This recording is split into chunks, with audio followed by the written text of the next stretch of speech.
एक इंसान जिसके पास कभी 3 पाव खरीदने के पैसे नहीं थे, पैसों के अभाव में रिश्तेदार जिसे कभी भाव नहीं देते थे और लेनदार बीच बाजार बेइज्जत करते थे।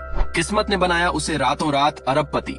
कभी कभी पूर्ण निष्ठा से काम करने के बाद भी कुछ नहीं मिलता, वहीं जरा सी हेर फेर और पैसों का ढेर लगते देर नहीं लगती, मगर इसकी कीमत इंसान को कभी न कभी चुकानी ही पड़ती है। ये बात है उस समय की जब big bull Harshad Mehta share market से खेल रहा था और इसी खेल में भास्कर कुमारम ने अपना फायदा ढूंढा। अगर आप में भी पैसे कमाने की भूख है तो ये फिल्म लकी भास्कर आपके लिए है। भास्कर सुबह की सैर करने के बाद दूध लेकर घर जा ही रहा था, तभी CBI officer Laxman Rao and team ने उसे रोका और अपने साथ बैंक ले गए। भास्कर पर बैंक फंड का दुरुपयोग जैसे कई गंभीर आरोप लगे थे। कुछ सीबीआई वाले उसके घर भी पहुंच चुके थे। आज जो हो रहा है उसकी शुरुआत 1989 में ही हो चुकी थी। भास्कर मुंबई की मगधा बैंक में कैशियर का काम करता है और एक खुशमिजाज व्यक्ति है। बैंक के रीजनल मैनेजर हिमांशु ने उसे ज्यादा काम करने के बदले असिस्टेंट रीजनल मैनेजर बनाने का लॉलीपॉप दिया है। वहीं वॉल्ट मैनेजर नारायण बैंक में देर से आने और जल्दी जाने के लिए मशहूर है। इन्हीं की देख में पैसे निकाले और रखे जाते हैं, पर ये भास्कर पर अंधा भरोसा करते हैं। वहीं बैंक के मुख्य कर्ता धर्ता है जीएम विनोद और एजीएम श्रीकांत। भास्कर अपने काम की वजह से पिछले 3 सालों से बैंक का बेस्ट एम्प्लॉय है। उसका सपना है बैंक द्वारा जब्त की गई मारुति कार को एक दिन अपने घर ले जाना, मगर जिगरी दोस्त सांबा ने याद दिलाया, पहले अपना लोन तो भर दे। उस पर 33,000 का लोन है। सांबा उसी बैंक में प्यून है। वे दोनों सामने कैफे में बैठकर लोगों की मदद भी करते हैं और बदले में कुछ पैसे भी मिल जाते हैं। एक दिन एंथोनी नाम का आदमी 2 लाख के लोन के सिलसिले में भास्कर से बात करने आया, मगर उसके पास रखने के लिए कुछ नहीं था।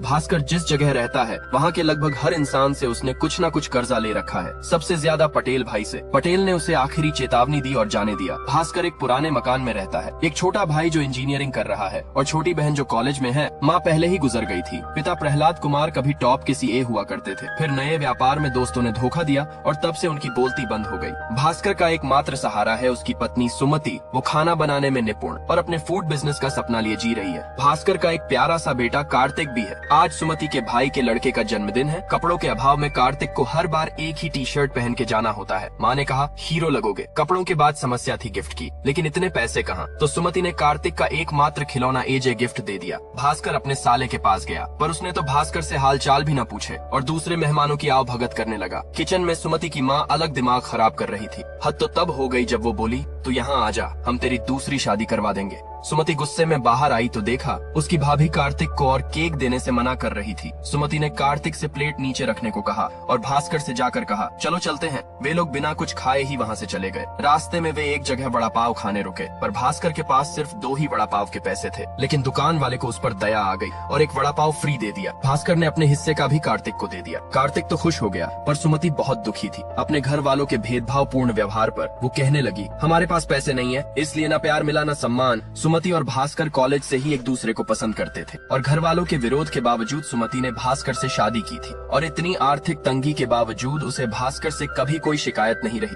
भास्कर को लेनदारों से छुपना पड़ रहा था। अपने सारे कर्जे चुकाने और अमीर होने की उनकी आखिरी उम्मीद असिस्टेंट रीजनल मैनेजर की पोस्ट थी, जिसके लिए भास्कर जी तोड़ मेहनत कर रहा था। अगले दिन कैफे में फिर एंथोनी मिला लोन के लिए। उसने बताया, मलेशिया का एक जहाज है जिसपे मेरे 30 टीवी रखे हैं, उन्हें छुड़ाने के लिए मुझे 2 लाख रुपए चाहिए। भास्कर ने तो मना कर दिया, पर सांबा ने उसे अपने साले से उधार लेकर 10% ब्याज पर देने का आइडिया दिया। एंथोनी तुरंत बोला, चलेगा सर, और अपना कार्ड दिया। भास्कर को पता था साला एक कौड़ी नहीं देने वाला। मंदिर से निकलते समय पटेल ने उसे पकड़ लिया और बोला, बटुआ निकाल और पैसे दे। भास्कर को मजबूरन बटुआ देना पड़ा, जो कि खाली था। पटेल और गुस्सा हो गया। फिर उसे स्कूटर दिखा तो वो उसकी चाबी मांगने लगा और जोर जबरदस्ती में उसने भास्कर का जेब ही फाड़ दिया। फिर स्कूटर लेकर चला गया। स्कूटर तो गया ही, साथ ही इतने लोगों के बीच इज्जत की भी धज्जियां उड़ गईं। भास्कर को जल्द ही बैंक जाना था, पर न जाने का साधन बचा था और न जेब में पैसे, और जेब ही कहाँ बची थी। वो पैदल ही भागकर जाने लगा। बैंक पहुंचा तो जीएम विनोद उस पोस्ट पर जाने वाले का नाम घोषित कर रहे थे और अफसोस, इतनी मेहनत करने के बाद भी पोस्ट किसी और को दे दी गई। हिमांशु ने बताया, मैंने पूरी कोशिश की, पर आखिरी फैसला जीएम विनोद के हाथ में था। भास्कर की आखिरी उम्मीद भी खत्म हो गई। कैफे में सांबा ने बताया कि हिमांशु ने तेरा नाम ही नहीं रिकमेंड किया, क्योंकि वे दोनों बंगाली हैं, इसलिए उसका प्रमोशन किया। भास्कर का खून खौल गया। वो सीधे हिमांशु के पास गया और सारी भड़ास निकाल दी। अब हिमांशु की बारी थी। वो बोला, तुम्हें इतना लोन मैंने दिलवाया,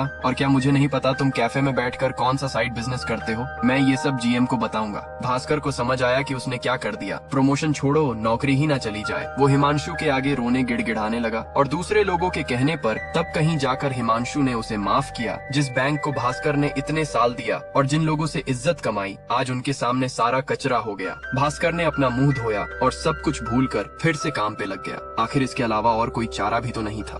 आज प्रमोशन तो गया ही ऊपर से हिमांशु उसकी ड्रीम कार भी ले उड़ा। उसने कार नीलामी में खरीद ली थी। आज सुबह से कुछ नहीं खाया था तो सांबा उसे कैफे ले गया। वहाँ एंथोनी फिर आ गया। भास्कर ने उसे अपने पास बैठाया और पूछा, अगर आपके पास 2 लाख रुपए हो तो आप क्या करेंगे? वो बोला, 2 घंटे में डबल करके लाऊंगा सर। भास्कर ने तुरंत अपने बैग से नोटों की गड्डी निकाली और रख दी एंथोनी के हाथ में और कहा, जितने का भी मुनाफा उसमें से मुझे और सांबा को 20% देना होगा। मगर ये पैसे आए कहाँ से? तो पैसे आए थे बैंक से। सांबा बोला, भाई ऐसा क्यों किया? जेल हो जाएगी। लेकिन भास्कर परिवार की जिम्मेदारियों के कारण मजबूर था। वहाँ से वे तीनों साथ में चले। रास्ते में एंथोनी ने बताया, महंगे ब्रांड के जो टीवी यहाँ 40 से 50 हजार के मिलते हैं वो दूसरे देशों में 8 से 9 हजार में मिलते हैं, क्योंकि हमारी सरकार कई तरह के टैक्स लगाती है। टैक्स से बचने इन चीजों को स्पेयर पार्ट्स बताकर लाया जाता है और थोड़ी जान पहचान से इसकी जांच से बच सकते हैं। जहाज का कैप्टन तो खुद उसका दोस्त है। भास्कर अपने घर उतर गया पर सांबा एंथोनी के साथ ही गया। घर गया तो सुमति खड़ी थी। उसे पटेल के स्कूटर ले जाने वाली बात पता चल गई थी। भास्कर बोला, प्रमोशन भी गया हाथ से। उन दोनों को गए बहुत देर हो गई थी पर अभी तक कोई खबर नहीं, जबकि बात 2 घंटे की हुई थी। भास्कर के मन में कई तरह के ख्याल चल रहे थे और फिर रात को सुमति ने बताया, सांबा आया है। बाहर देखा तो दोनों खड़े मुस्कुरा रहे थे। टीवी बेचकर पूरे 2.5 लाख का मुनाफा हुआ था। भास्कर को मिले 25,000 रुपए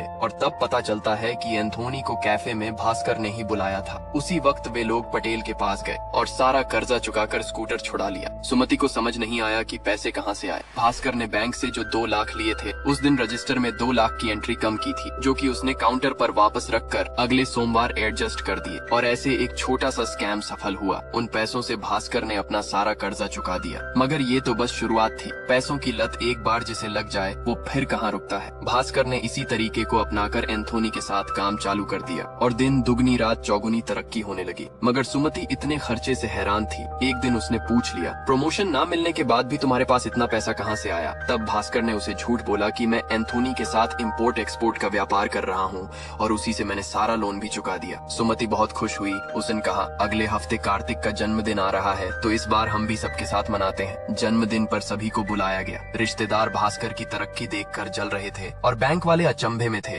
लेकिन काम ऐसा था कि सभी को खर्चे के बारे में झूठ बोलना पड़ रहा था। उसके पिता ये सब नोटिस कर रहे थे। पार्टी खत्म हुई और सबके जाने के बाद एंथोनी ने बताया कि वो अपने बेटे के पास अमेरिका जा रहा है हमेशा के लिए, लेकिन खाली हाथ नहीं। उससे पहले एक बड़ा हाथ मारने का सोचा है, लेकिन उसके लिए 10 लाख चाहिए होंगे। इतने सारे पैसे बैंक से निकालना मुश्किल था। पर जब भास्कर ने अपने बेटे से पूछा कैसा लगा तो वो रोने लगा। उसे पुराने दिन याद आ रहे थे जब उसके दोस्त सेम कपड़े पहनने की वजह से मजाक उड़ाते थे। तब भास्कर ने फैसला किया कि वो अपने परिवार के लिए रिस्क लेगा। अगले दिन उसने बैग की जगह सूटकेस ले जाना सही समझा, क्योंकि अमाउंट बड़ा था। बैंक पहुंचने पर उसने सूटकेस के बारे में नारायण से झूठ बोला कि मुझे यहाँ से सीधे दूसरे शहर के लिए निकलना है, इसलिए। भास्कर ने आम दिनों की तुलना वॉल्ट से 10 लाख ज्यादा निकाल लिए और काम करने लगा। पर आज नारायण सर जाने का नाम ही नहीं ले रहे थे। भास्कर ने पूछा, तो कहाँ मैं आता हूँ? तब उन दोनों ने एक प्लेन बनाया। सांबा ने अजनबी बनकर नारायण को फोन किया और बातें करने लगा। तब तक भास्कर ने पैसे सूटकेस में रख लिए और जाकर खड़ा हो गया। नारायण ने कहा, मैं बात कर रहा हूँ, तुम ही जाकर रख दो। और ये प्लेन भी सफल हो गया। उन पैसों से उन्होंने 3 महंगी कार खरीदी थी। कार खरीद तो ली, पर जिसे बेचना था उसने आखिरी वक्त पे मना कर दिया। अब टेंशन होने लगी कि क्या करें। भास्कर बोला, प्रॉफिट में साथ थे तो मुसीबत में भी साथ ही रहेंगे। क्या इन कारों को खरीदने वाला कोई भी नहीं है? एंथोनी ने पता लगाया तो गोवा में एक खरीदार मिल गया। उन्हें उसी वक्त गोवा के लिए निकलना पड़ा, क्योंकि अगले ही दिन पैसे वापस रखने थे। रास्ते में कोई रोके ना, इसलिए गाड़ियों पर सरकारी नंबर प्लेट लगा दी। फिर एक चेक पोस्ट पर पुलिस ने रोक लिया, लेकिन भास्कर ने इसका भी इंतजाम कर रखा था। उसने कुछ भिखारियों को नेता बनाकर गाड़ियों में बिठा रखा था और ध्यान भटकाने के लिए साथ में एक हसीना भी। पुलिस वाला तो बेचारा नौकरी जाने के डर से घबरा गया। भास्कर ने कहा, चिंता मत कीजिए, आप बस गोवा फोन कर बोल दीजिए कि हमारी गाड़ियों को बिना चेकिंग जाने दिया जाए। और भास्कर के लोमड़ी जैसे दिमाग की वजह से फाइनली वे लोग गोवा पहुंच गए। दोनों दोस्तों के हिस्से में 20 लाख रुपए आए थे। भास्कर ने भिखारियों को भी 1-1 लाख रुपए दिए और मदद के लिए धन्यवाद भी कहा। फिर वहाँ से वो बॉम्बे एयरपोर्ट आ गए। एंथोनी अपने पैसे लेकर अमेरिका चला गया और भास्कर बैंक के पैसे लेकर बैंक आ गया। पर वहाँ तो पहले से पुलिस मौजूद थी। क्या सभी को स्कैम के बारे में पता चल गया? एक पल को तो लगा अब तो गया, लेकिन पुलिस उसे रास्ते से हटाकर हिमांशु और नए ARM को अपने साथ ले गई। वे दोनों रिश्वत लेकर लोन देते थे। भास्कर डरा सहमा अपनी जगह पर बैठ गया। फिर नारायण ने पैसे निकालने बुलाया। उसने बताया हिमांशु ने प्रमोशन के बदले उससे भी पैसे लिए थे, तुम्हारे साथ उसने बहुत गलत किया। फिर रजिस्टर में एंट्री करते वक्त भास्कर ने 10 लाख रुपए ज्यादा बताए। नारायण ने भी उसकी बात पर विश्वास करके एंट्री कर दी। फिर जब वो केस काउंटर पर बैठा था, अचानक GM ने सूटकेस देखकर पूछा, ये क्या है? भास्कर ने गांव से सीधे बैंक आने का बहाना बनाया, पर GM बोला खोलो इसे। उसे शायद शक हो गया था। उसने वॉल्ट मैनेजर नारायण को बुलाया और पैसे गिनने को कहा। भास्कर सूटकेस खोलने लगा और नारायण पैसे गिनने लगा। सूटकेस पुराना होने की वजह से खुल नहीं रहा था और जब खुला तो यह क्या, सूटकेस में तो सिर्फ कपड़े हैं। नारायण ने बताया पैसे भी पूरे हैं। दरअसल भास्कर ने आते से ही पैसे निकालकर ऊपर रख दिए थे और बाद में नारायण ने उनको जोड़कर पूरे बता दिए। हिमांशु स्कैम के बाद से ही GM का किसी पर भी विश्वास नहीं रह गया था। खैर वो बच गया। सांबा ने बोला, हम एंथोनी की जगह कोई दूसरा साथी ढूंढ लेते हैं। पर भास्कर पिछले 2 दिनों में हुई घटनाओं से डरा हुआ था और आज तो बाल बाल बचा, तो उसने यही रुकने का फैसला किया। मगर सांबा नहीं रुका। अगले दिन उसने बैंक में अपना इस्तीफा दे दिया और एक नए ट्रेडर के साथ व्यापार चालू कर दिया। वहीं भास्कर के कमाए हुए पैसे भी उसे अपने भाई को देने पड़े। वो आगे की पढ़ाई के लिए विदेश जा रहा था। अगले दिन जब वो बैंक पहुंचा तो मालूम हुआ चेयरमैन सर आए हैं और बैंक ने हिमांशु की गाड़ी भी जब्त कर ली थी। उन्होंने भास्कर को अपने पास बुलाया। अंदर सारे अधिकारी बैठे थे। चेयरमैन ने बताया, हिमांशु स्कैम की वजह से बैंक की प्रतिष्ठा कम हुई है, इसलिए हम कुछ लोगों को नौकरी से निकाल रहे हैं। भास्कर डर गया, पर चेयरमैन बोले कुछ लोगों के प्रमोशन भी होंगे। फिलहाल रीजनल मैनेजर और AGM की पोस्ट खाली है, क्योंकि वे बेंगलोर ब्रांच में शिफ्ट हो रहे हैं। इतने सालों के इतिहास में कोई जूनियर लेवल का कर्मचारी सीधे सीनियर मैनेजमेंट लेवल पर प्रमोट नहीं हुआ। बधाई हो भास्कर, अब तुम हो मगधा बैंक कोलाबा ब्रांच के नए AGM। तुम्हारी तनख्वाह होगी 19,500 रूपए। क्या तुम्हें और कुछ चाहिए? तब भास्कर ने अपनी पसंदीदा कार मांग ली और उसी कार से अपने घर गया।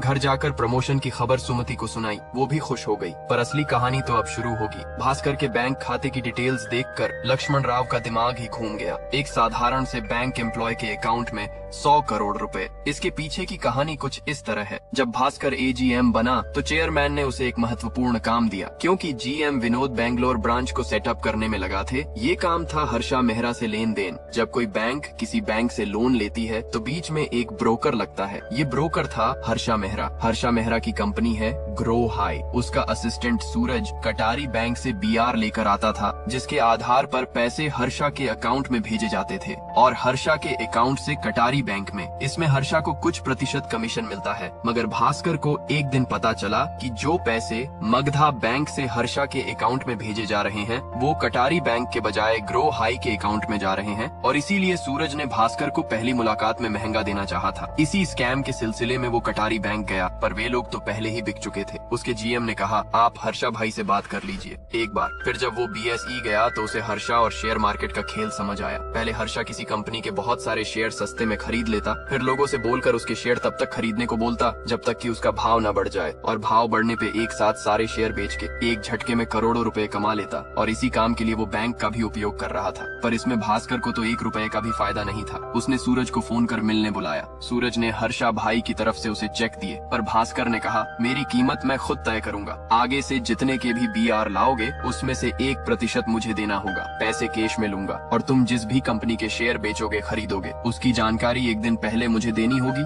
सूरज बोला डन। उसे समझ नहीं आया कि पहले गिफ्ट क्यों नहीं लिया था। भास्कर ने समझाया, डील हमेशा बादशाहों की तरह होनी चाहिए, न कि प्यादों की तरह। अब जरूरत थी कमीशन में मिली ब्लैक मनी को व्हाइट में बदलने की, तो एंथनी ने जाते वक्त अपने एक आदमी को भास्कर से मिलवाया था। उसने बताया, इसका सबसे अच्छा तरीका है लॉटरी। टिकट बेचने वाले 3% कमीशन लेके विनिंग टिकट दे देंगे। अगले दिन भास्कर ने अखबार में नंबर देखा जो कि उसी की लॉटरी टिकट का था, और ऐसे 25 लाख रुपए सफेद हो गए। फिर वो एक ब्रोकर के पास गया और वहाँ अपना ट्रेडिंग अकाउंट खुलवाया। फिर शाम को सूरज का फोन आया तो उसने बोला, कल मार्केट खुलते ही फलां कंपनी के जितने शेयर खरीदना है खरीद लो। और भास्कर ने ठीक वैसा ही किया। 17 लाख रुपए के शेयर खरीद लिए। 2 हफ्ते बाद सूरज का फोन आया। उसने कहा, आज शाम तक सारे शेयर बेच दो। भास्कर ने अपने ब्रोकर के पास फोन किया, पर लगा नहीं। वो खुद जाने के लिए देखा तो सड़क पर लंबा जाम लगा है। अब तो पैदल ही भागने में भलाई थी। भागते भागते वो ब्रोकर के पास गया और शेयर बेचने बोल दिया। उसने 70 लाख रुपए कमाए थे। कमीशन से ब्रोकर के भी अच्छे दिन आ गए। भास्कर के तो पैर ही जमीन पर नहीं टिक रहे थे। लक्ष्मण ने पूछा,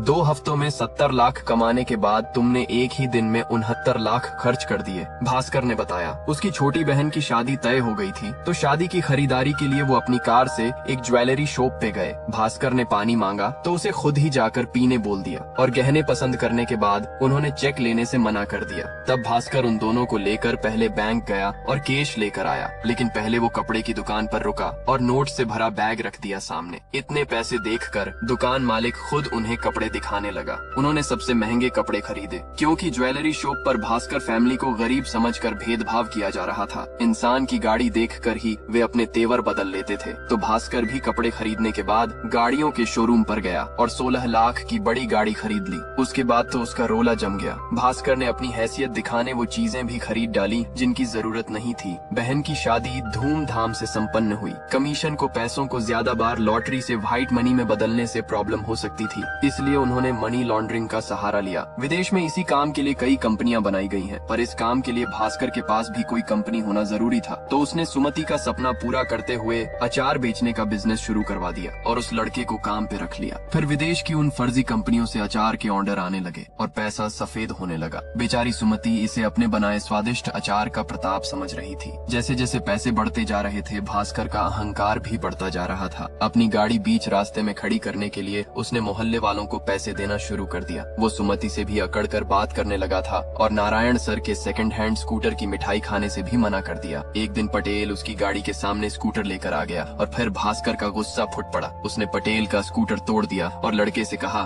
10,000 दे देना इसे। सुमति ने कहा, ये क्या कर रहे हो, तुम इतने घमंडी कैसे हो गए? भास्कर बोला, मैं बुरा नहीं हूँ, बस अमीर हो गया हूँ और ये जो तुम्हारा फूड व्यापार चल रहा है वो भी मेरी ही वजह से है। लेकिन अब भास्कर को एक झटका लगने वाला था। एक दिन कटारी बैंक का GM हरिहरन उसके पास आया। भास्कर उसी के BR पर काम कर रहा था। इतने सारे पैसे एडजस्ट करना मुश्किल हो रहा था, पर हरिहरन बोला, उसने तो इतने पैसों के BR कभी इश्यू नहीं किए। उसने देखा तब पता चला हर्षा ने फर्जी BR बनाए थे। हरिहरन तो रोने लगा। उसने भास्कर से कहा, किसी को बताना मत, नहीं तो हम भी फंसेंगे, और वहाँ से चला गया। उसकी ब्लड प्रेशर की टैबलेट्स वहीं रह गई। बाहर देखा तो वो पड़ा था। उसने ज्यादा डोज लेकर अपनी जान दे दी थी। हॉस्पिटल में सूरज भी आ गया। भास्कर ने उसे पकड़कर सब बंद करने को कहा और धमकी भी दी, लेकिन पैसे की लत सबसे बड़ी होती है। सूरज बोला, हर्षा भाई सब संभाल लेंगे। उसी दिन भास्कर को पुलिस स्टेशन जाना पड़ा क्योंकि उसका दोस्त सांबा पकड़ा गया था। सांबा ने जिस नए ट्रेडर के साथ काम चालू किया था उसने धोखा दिया और सारे पैसे चले गए। वो बर्बाद हो गया था। इधर सुमति के भाई के भी बुरे दिन चल रहे थे। वो भास्कर से मदद मांग रहा था। सुमति की माँ बोली, देख तेरा पति कैसे अकड़ रहा है, वो तेरे अचार के पैसे हैं ना कि उसके। सुमति को फिर गुस्सा आ गया। वो बोली, जब हमारे पास पैसे नहीं थे तब तुमने कितनी मदद की थी। केक खिलाना भी भारी जा रहा था और अब तुम चाहती हो मेरा पति तुम पे लुटा दे सारे पैसे। भास्कर उसे ले जाने लगा तो उसकी माँ बोली, भूल मत, तुझे फूड बिजनेस का आइडिया मैंने ही दिया था। आहत होकर सुमति ने अपनी दुकान पर जाकर तोड़ फोड़ मचा दी। उसे दुख इस बात का नहीं था कि माँ ने उल्टा सीधा बोला, बल्कि इस बात का था कि भास्कर अब बदल गया था, लोगों का दिल दुखाने लगा था। सुमति ने कहा, मुझे मेरा पुराना भास्कर वापस चाहिए। फिर जब भास्कर उसे मनाने गया तो पीछे से पापा ने कहा, मुझे तुमसे बात करनी है। कार्तिक ने पहली बार दादा की आवाज सुनी थी। उन्होंने पूछा, ये सब क्या है? भास्कर बाकी लोगों की तरह उन्हें भी झूठ बोलने लगा, पर उसका बाप कभी टॉप का CA था। उन्हें सब पता था वो कौन सा खेल खेल रहा है। शुरू में ये सब परिवार के लिए ही करते हैं, पर फिर उसी को भूल जाते हैं। तुम्हें इसकी लत लग गई है, अब रुक जाओ। भास्कर ने कहा, ठीक है। सुमति को भी सब सच पता चल गया था। भास्कर ने फूड की दुकान बंद कर दी और अपने सारे धंधे भी, और सूरज को उसने भगा दिया। GM और चेयरमैन उसे फोन कर हर्षा के BR क्लियर करने का दबाव डालने लगे, पर भास्कर उनके कहने पर भी नहीं कर रहा था। अब वो सब सही करने में लगा था। छोटे भाई को विदेश में ही घर खरीदने के पैसे दे दिए और अपना घर बहन के नाम कर दिया। यही नहीं, साले की भी मदद की और अपने दोस्त सांबा को उसके साथ काम पे लगा दिया। अपनी पुरानी कार नारायण सर को फ्री में दे दी और पटेल को स्कूटर दे दिया। ऐसे करके भास्कर ने सुमति को आखिरकार मना ही लिया। अगले दिन GM विनोद ने कहा, सूरज के BR क्लियर कर दो, पर भास्कर ने मुंह पर मना कर दिया और कहा, आप किसी इंसान के PA के सामने मुझसे ऐसे बात मत कीजिए। विनोद ने धमकी दी तो भास्कर ने अपना इस्तीफा दिखा दिया और बाहर जाकर सबके सामने कहा, जिस बैंक ने मुझे इतना कुछ दिया उसके साथ धोखा नहीं कर सकता, मैं जा रहा हूँ। और अगले ही दिन उसे CBI ने पकड़ लिया। लक्ष्मण बोला, हमें कोई गड़बड़ तो नहीं मिली, पर फिर भी अगर हम ED को केस दे दें तो तुम्हारे सारे अकाउंट फ्रिज हो जाएंगे, एक पैसा नसीब नहीं होगा। फिर चक्कर काटते रहने ED के। भास्कर को ठंड में पसीना आ गया, लेकिन इससे बचने का एक तरीका है, तुम्हें अपने 100 करोड़ रुपए ग्रो हाई के अकाउंट में डालना होगा। तब समझ आया कि इस सब के पीछे चेयरमैन का ही हाथ था। वो भास्कर के पैसों से बैंक की भरपाई करवाना चाहते थे। विनोद ने बताया, इसका बैंक बैलेंस देखकर तो मुझे जलन होने लगती थी। चेयरमैन ने भास्कर के दिमाग की तारीफ की। उन्होंने बताया, हम सब हर्षा के साथ शामिल थे और वो फर्जी BR भी हमने ही बनाया बनाए थे, लेकिन हर्षा की भूख बढ़ती ही गई। हमें नहीं पता था कि प्रॉफिट के साथ रिस्क में भी भागीदार बनना पड़ेगा। तुम्हें जब स्कैम का पता चला तो तुमने दिमाग से काम लेते हुए पहले अपना पेट भर लिया, पर हरिहरन की मौत के बाद तुमने सब बर्बाद कर दिया और रिजर्व बैंक में शिकायत भी कर दी। अब भरपाई तुम्हारे पैसों से होगी। भास्कर ने चेक पर साइन कर दिए और चेयरमैन से कहा, सही खेल गए सर। वे दोनों बात करने लगे कि अब ये घर जाएगा और चुपचाप सो जाएगा, पर उसके मन में कुछ और ही था। अगले दिन सूरज चेक लेकर आया। जीएम ने कहा, क्या समस्या से है, क्लियर कर दो। लेकिन तब पता चला भास्कर तो 10 दिन पहले ही अपना अकाउंट बंद करवा के सारे पैसे घर ले गया था, पर कंप्यूटर पर तो अकाउंट में पैसे दिख रहे थे। तो उस जमाने में ये सब अपडेट होने में 1 महीना लगता था। मतलब उन सब का मोए मोए हो गया और भास्कर अपने परिवार समेत फुर्र हो गया। उसके पिता ने सलाह दी थी देश छोड़ने की, तो वे लोग अमेरिका चले गए और रिजर्व बैंक ने हर्षा समेत सारे स्कैमर्स पकड़ लिए। लक्ष्मण ने बताया कि उसने किस तरह की प्लानिंग की थी। शुरू से ही अमेरिका में उसने एक बड़ा सा होटल खोला और ऐशो आराम की जिंदगी जीने लगा। फिल्म इस सबक के साथ खत्म होती है। पैसों की लत दिनों दिन बढ़ती जाती है, रुकना कब है यही सबसे महत्वपूर्ण है। अगर आपको वीडियो अच्छा लगा हो तो लाइक करें और ऐसे ही रोचक मूवी एक्सप्लेन वीडियो देखते रहने के लिए चैनल सब्सक्राइब करें। धन्यवाद।